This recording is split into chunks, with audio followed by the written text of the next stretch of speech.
My name is Josh Williams, owner of Dedra Flies. I've had people who request for me to show them certain patterns, and since I got this going on right here, I thought it might be easier to show through video. So hopefully you can take something from this. And what I decided to do was to use a woolly booger for this example. As far as materials, for a hook, we're using a size 6, 4X long streamer hook, a brass cone head for the head, some .025 lead-free wire. For the tail, using some olive marabou. For the thread, using size 6 olive thread. Your scissors, your whip finishing tool, the chenille. This is S-SAS chenille. I've started to use that on all my woolly boogers instead of hackle. I feel like it lasts longer. And I really like the way that it shines through when it hits the sunlight. For added flash on the tail, we're using some green flash.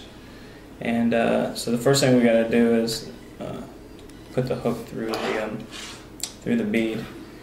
And for that, the way I do it with one arm is I bring the bead to the edge of the table and get the hook and just run it through. And then the way I tie it on, for this Regal vise, it's got a jaw on it where you just squeeze and let go. It's really good for me, because what I can do is take the hook and hook it through this plastic-like material.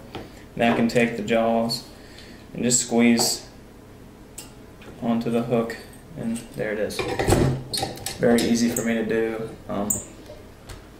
so I'm a big fan of that. So now we're ready to start tying the fly.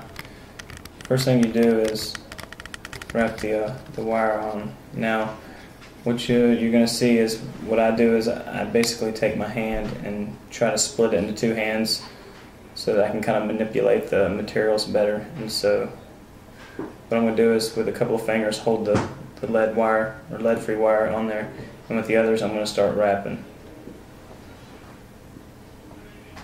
And once it gets on there, it's a lot easier. You don't really have to hold it. You can keep wrapping. And once you get the front all the way wrapped, slide it forward and continue to do the same with the rear section. Once you're done with that, you can kind of push it forward. You want to start a thread base next, and it's very important to start a thread base and to get it covering all of the parts of the hook that you're going to be tying on, because you want the materials to have something to pull up on, and if they can't grab onto anything, they're going to grab. The hook is very slick, and the materials are going to slide around. So by putting that thread down, you're giving them something to bite down to.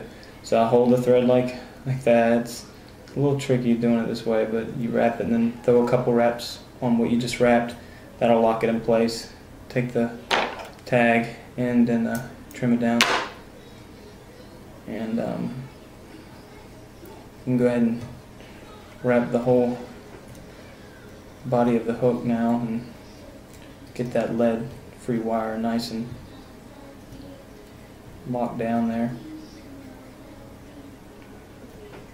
Bring your thread towards the back to right before it starts to bend. That's where you're going to start your tying in your materials. And you tie in the marabou.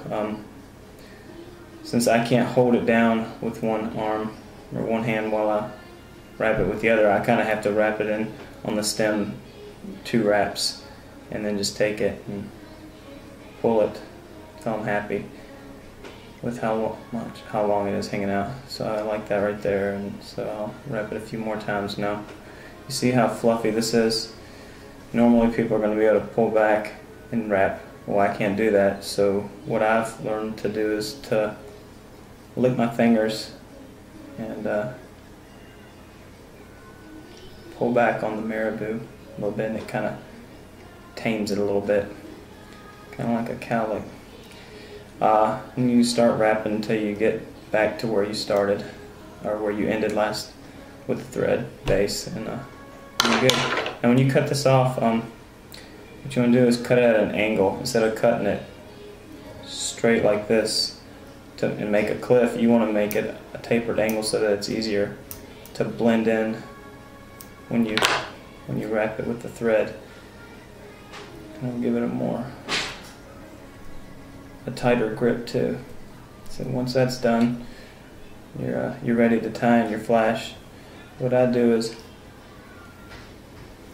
wrap two pieces, fold it on itself so that two pieces are there instead of one. That way it does two steps in one. So once you get that on there, kind of pull it so that it goes straight alongside the side of the hook. Bring it all the way to the back and cut your front off. Now you're ready to do the other side. Just do it the same way.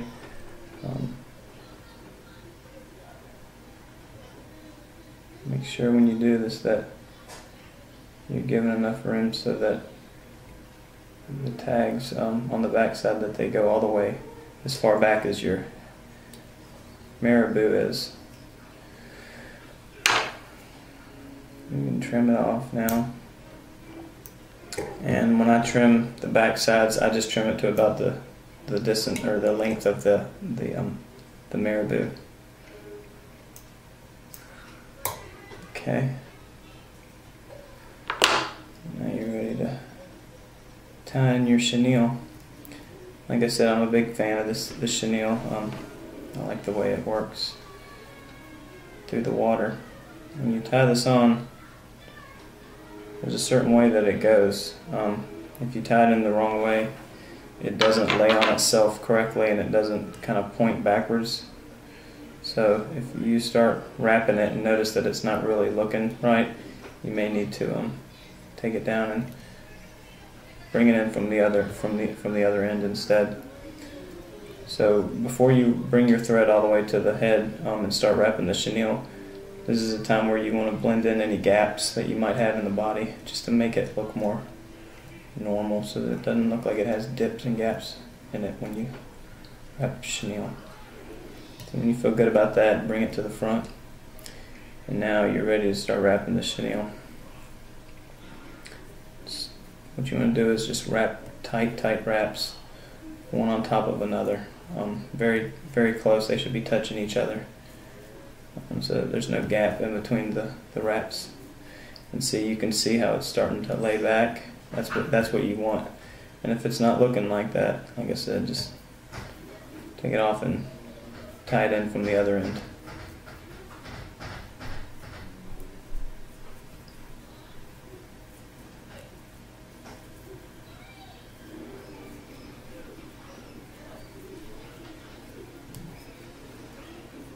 Just keep doing your wraps nice and tight.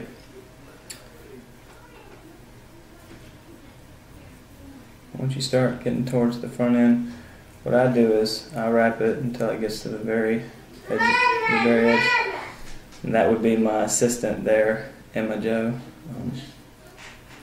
I'm trying to teach her how to tie now. We're hopefully going to have her working for me so that I can relax more and supervise and make her do all the work.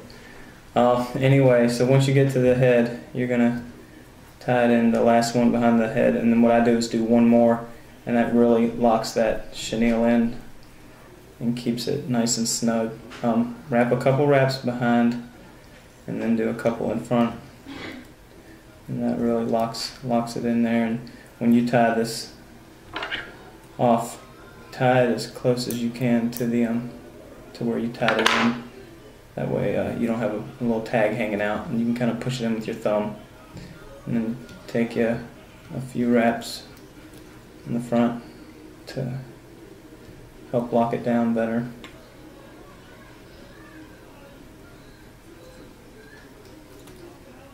And when you're done, you're going to whip finish.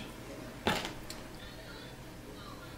took me a couple years to learn how to do a whip finishing tool. Obviously I'm no expert on it, but it's a very quick and easy way to tie your flies. I recommend anyone learn it if they really want to tie flies. Wrap 3 or 4 wraps, pop it out, and take it and bring it to the hook. cut your remaining thread off, and you're done. Hope y'all like this. If you have any questions or comments, please feel free to leave them. Thanks a bunch.